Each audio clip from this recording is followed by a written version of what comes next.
Unbelievable success. Rode the wave, went up and down as the wave went up and down, and and still stayed strong. Stuck it through the thick and thin, but that's actually definitely due to the fact that we just have such great fan base, and they've been the ones that have helping us, stick through it all and be the glue, and that's why we're so excited to be putting on this fan event for them today. Because they really are a part of our lives, and they've celebrated this with us. It's 20 years together. It's really hard to sort of put together, to think about exactly the defining moment, because we've been doing this for 20 years, and I mean, you could go when we first went over to Europe and broke in Germany and got our first gold record. That was a defining moment for us. I mean, even if we just had success in Europe by itself, that would have been a feat, for us. I always look at it like the future. It's like, what's next? What's the next big thing? I think this star that we're going to be receiving on the Walk of Fame is really, to me, it's very similar to being inducted into like the Football Hall of Fame in some ways. So I feel it's how I feel that's another moment, and I feel like we're going to continue to get more and more.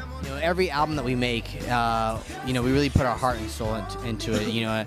An album process for the Backstreet Boys, and I think it's why over the past 10 years we haven't had them out as fast as we did in the early years, because we're now getting a lot more involved, and we're really putting a lot more creative efforts into the making of the records. This album here, we definitely co-wrote, if not wrote, a good 85–90% of this record. But looking back, there's always records that you look back and you say, wow, this is one of my favorite songs. I wish it would have be gotten out. I think there was a song on this last record that we did, This Is Us, a song called Undone, that I think that was one of my favorites. I remember even actually letting Kevin listen to the album ahead of time. Written by Ryan Tedder. It was written by Ryan Tedder, exactly, and it was something that we all kind of really felt that was a really different and unique thing, but I think the record company felt it was a little too different for us, and so they went with the normal. Now the fact that we're we're by ourselves and doing this on our own, we have the opportunity to really spread our wings and really try to be a little bit more creative, and taking the chances now more so on this record. It's pretty much done. I say 90%, 95% done. We're really waiting on the song from Max Martin and Christian London, which in the studio it's just magical, because that's a team that we had worked with in the past, and obviously Max did I Want It That Way, and Show Me the Meaning of Being Lonely, Backstreet's Back, what's the other one? Larger Than Life. You name it, he's done them all. So we're waiting for that song.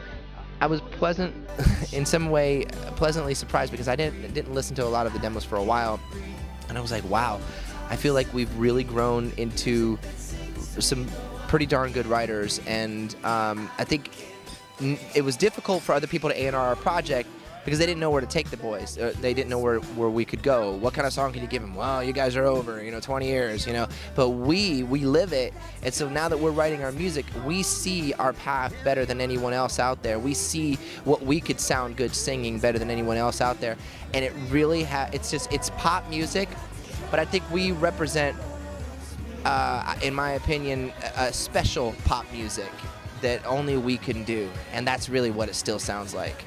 We're just now right in the very early stages of the creative ideas of what the stage is going to look like. We just put our song show list together, and every day that we're getting closer and closer, I'm getting more excited, because I think we always pride ourselves in putting on a great show, and sometimes in the early stages it's always like, wow, how are we going to put this all together, these great ideas, but we somehow or another always find a way to make it a really spectacular show where people come, for 2 hours, get away from all their problems at home.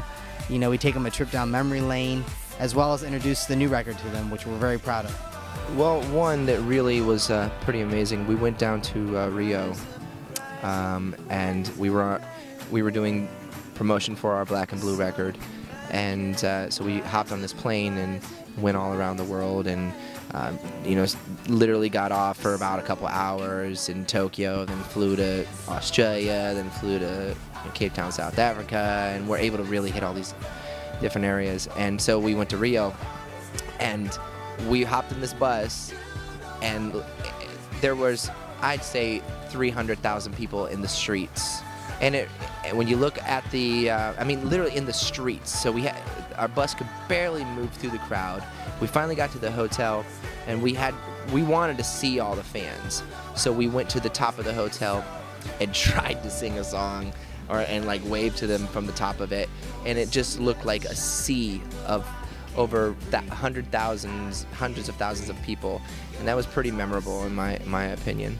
Thank you for being here for 20 years and supporting us, and through all the thick and thin and the ups and downs, and the highs and the lows, and thank you for still being here, getting ready for the next big step in the Backstreet Boys career.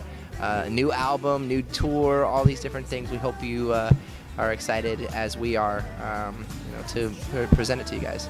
And thank you also as well to Perez Hilton for all the many years of love and support. We really appreciate you, bro, sticking behind us and all the love you've shown us.